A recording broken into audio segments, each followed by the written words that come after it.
Said I was leaning towards it being a sweep instead of my original prediction of Nuggets in 5 because this team hasn't shown a lot of pride throughout the season, but there is one man on this team that's got a lot of pride, and it absolutely showed on that night.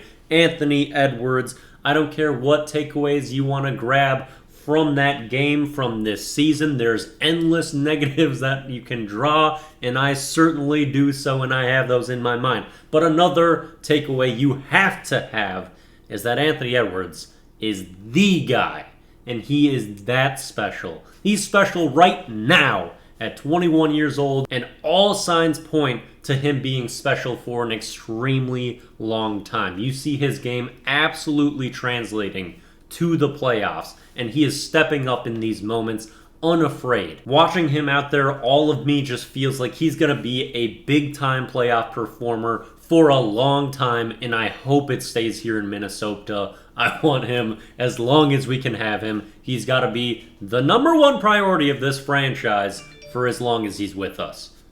Now that we've said that, let's talk about this absurd Game 4 that was just played in Target Center that the Timberwolves would win in overtime because Anthony Edwards would hit a 3 while they were up 1 with about 10 seconds left. Give us that 4-point cushion. It was one of his 5 3-point makes of the night, and every single 3 he hit tonight was like the perfect shot. It just had this immaculate net noise, as crisp as you can find. I think on every single 3. He didn't even shoot the ball extremely well. His jump shot was a bit spotty, but he had a lot of important buckets and just played an overall spectacular game. His defense has stepped up so much, and Ant was huge all game. To start this game, the Timberwolves started similar to last game where they had a good offensive punch early in the first, and then it just completely sputtered later on in the first quarter, so they wouldn't really capitalize on their early momentum and would only come out of it with a 1-point lead. Also, Jokic picks up 2 fouls in the first 4 minutes of the game, which could be a huge advantage for us potentially, and then Cat sees that, he's like, ooh, I gotta own the kick as well and take myself out of the game. He picks up an offensive foul for his second just 30 seconds after Jokic does. So there goes our advantage. And I thought it was so hilarious, some of the comments that Karl Anthony Towns had made after the play-in game, where he was talking about how much he's matured. He's like, it's just maturity, just maturity. I'm like just in so much better of a spot. I know what I'm doing. He's doing the same exact shit he did last playoffs, and that he's kind of done in the last 5 years or so, where you just can point to these clear weaknesses of the idiotic offensive fouls and immature moments that make it so he just flat out can't be on the floor. And he's had the same weaknesses that don't seem like they should be hard to fix, plaguing him and the team for years at this point. And they're the same ones tonight. He fouls out, doesn't get a lot of shot attempts. He's an extremely slow decision maker, which really stalls our offense when we try to run things through him, and that just makes everything ugly. And the worst part about it is it seems that Finch continues to put him in his spots in the playoffs that he is worst in.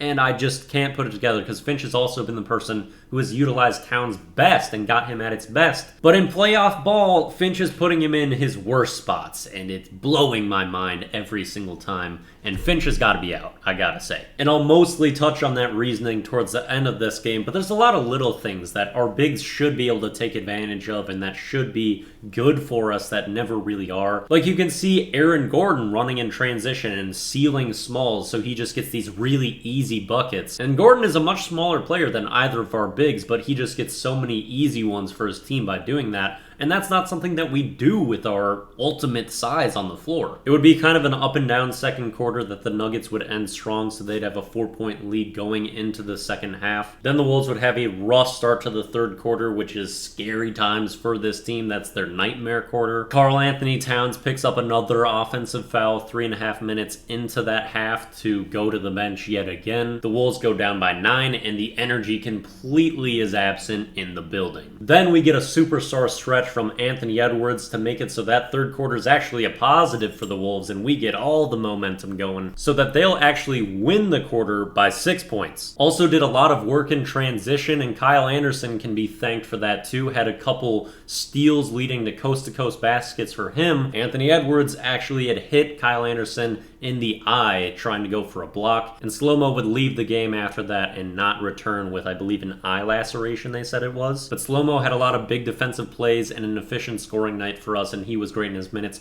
Hopefully he's good to go if we continue to go in the series.